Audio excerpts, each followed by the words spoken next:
તો આજે આપણે બનાવીશું એકદમ ક્રિસ્પી એવા બારડોલી સ્ટાઇલ પાત્રા બનાવીશું। તો પાત્રાની રેસીપી એકદમ સરળ છે અને એકદમ ઇઝી છે અને આ પાત્રા દેશ વિદેશમાં પણ ખૂબ જ વખણાય છે। તો ચાલો આપણે શરૂઆત કરીશું ક્રિસ્પી અને ટેસ્ટી પાત્રા બનાવવાની। તો આ પાત્રા તમે 15 દિવસ સુધી સ્ટોર પણ કરી શકો છો। તો સૌપ્રથમ તો આપણે ગોળ આંબલીનું પાણી રેડી કરવાનું છે। તો મેં અહીં લગભગ 2 થી 3 ચમચી જેટલી આંબલી લીધી છે અને 1/4 કપ જેટલો ગોળ લીધો છે અને 1 કપ જેટલું પાણી એડ કરીને એને ગરમ કરી લેવાનું છે। તો લગભગ ગરમ કર્યા પછી અડધો કલાક સુધી રહેવા દઈશું તો એકદમ સરસ એવો ગોળ પણ મેલ્ટ થઈ જશે અને આંબલી પણ એકદમ સરસ ફૂલી જશે અને પછી મસળી અને આપણે ગાળી લેવાનું છે આ પાણીને। તો ત્યાં સુધી આપણે એક સ્પેશિયલ પાત્રા મસાલો રેડી કરીશું। તો 1 ચમચી જેટલા ધાણા, 1 ચમચી જેટલી વરિયાળી, અડધો ઇંચ જેટલો તજનો ટુકડો, 1 ચમચી જીરું અને 10 થી 12 જેટલા મરી એડ કરી અને દરદરો મસાલો આપણે પીસી લેવાનો છે।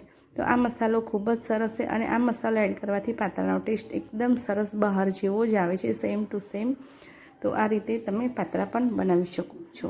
હવે પાત્રાના પાન લેવાના છે। તો સૌપ્રથમ આપણે આ રીતે બ્લુ દાંડી હોય એવા પાત્રાના પાન લેવાના છે, જેને ધોઈને કોરા કરી લેવાના છે અને આ રીતની જે દાંડી હોય છે વચ્ચે અને સાઈડમાં, તો જે જાડી દાંડી હોય એને આપણે આ રીતે સારી રીતે કટ કરી લેવાની છે। તો કટ કર્યા પછી આપણે પાત્રાને મસાલો રેડી કરીશું। તો મસાલો રેડી કરવા માટે મેં 2 કપ જેટલું બેસન એડ કર્યું છે અને અડધો કપ જેટલો ચોખાનો લોટ એડ કર્યો છે અને સાથે જ બધા મસાલા એડ કરીશું। તો અડધી ચમચી જેટલો હળદર પાવડર, લાલ મરચું પાવડર 1 ચમચી જેટલું, 1 ચમચી જેટલી હિંગ એડ કરવાની છે અને થોડો ખાવાનો સોડા એડ કરવાનો છે, પિંચ જેટલો, અને 2 થી 3 ચમચી જેટલા તલ પણ એડ કરી લઈશું। તો પાત્રામાં તલનો ટેસ્ટ ખૂબ જ સરસ લાગે છે, માટે એને સ્કીપ કરવા નહીં। અને સાથે જ આદુ અને મરચાંની પેસ્ટ એડ કરીશું અને સ્વાદ અનુસાર મીઠું એડ કરીશું અને જે ગોળ આંબલીનું આપણે પાણી રેડી કર્યું હતું એથી જ આપણે લોટ બાંધવાનો છે। તો આપણે બીજું વધારાના કોઈ પણ પાણીનો ઉપયોગ કરવાનો નથી। જો જરૂર લાગે તો તમે 2 થી 3 ચમચી જેટલું પાણી એડ કરી શકો છો। અને સાથે જ આપણે જે વાટીને રેડી રાખ્યો હતો એ મસાલો એડ કરી લેવાનો છે। તો મેં બધો જ મસાલો એડ કરી દીધો છે અને સારી રીતે આપણે એને મિક્સ કરી લેવાનું છે। તો એકદમ સરસ આપણે એને મિક્સ કરવાનું છે। જોઈ શકો છો કે મસાલાનો જે બેટર કે લોટ બાંધ્યો છે એનો કલર પણ એકદમ સરસ આવી ગયો છે। તો બસ આ રીતનું થીક જ બેટર આપણે રેડી કરવાનું છે અને આ રીત જોઈ શકો છો તો સરસ ચોપડી શકાય એવું બેટર આપણે રેડી કરવાનું છે।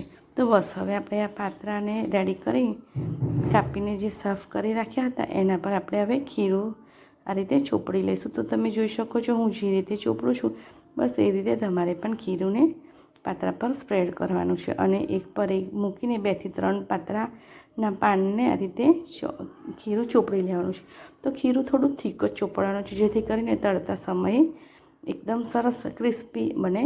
તો બસ આ રીતે આપણે ખીરું ચોપડી અને પાત્રાનો રોલ વાળી લેવાનો છે। તો તમને જે રીતનો ગમતો હોય ઊભો કે આડો એ રીતનો તમે રોલ બનાવી શકો છો। બસ આ રીતે મેં એક રોલ બનાવી લીધો છે। તો હવે આ રોલને આપણે ચાકુની મદદથી એક સરખા પીસીસમાં કટ કરી લઈશું। તો બસ ધારવાળું ચપ્પુ લેવાનું છે અને ધીરે ધીરે આપણે એને એક સરખા પીસીસમાં કટ કરી લેવાના છે। અને આ રીતે આપણે પાત્રાને આંગળીથી વચ્ચેથી પ્રેસ કરવાનું છે જેથી કરીને એકદમ સરસ ટોપી જેવો શેપ આવે અને પાત્રા પણ એકદમ સરસ અંદરથી પણ તળાય અને એકદમ સરસ ક્રિસ્પી બને। તો જો એકદમ ફ્રેશ પાત્રા હશે તો પાત્રાનો કલર એકદમ સરસ ગ્રીન જ આવશે, જોઈ શકો છો। તો બસ તેલને સરસ રીતે નીંગારીને આપણે એને કઢી લેવાના છે। તો આ પાત્રા તમે 15 દિવસ સુધી સ્ટોર કરી શકો છો અને આ પાત્રા ચા સાથે ખાવાની ખૂબ જ મજા આવે છે। તો આ રીતે એકવાર પાત્રાની રેસીપી તમે પણ જરૂરથી ટ્રાય કરજો અને ઉપર તમે ખસખસ પણ સ્પ્રેડ કરી શકો છો જો પાત્રાનો લુક તમને સરસ ગમતો હોય તો। જો તમને મારી રેસીપી સારી લાગી હોય તો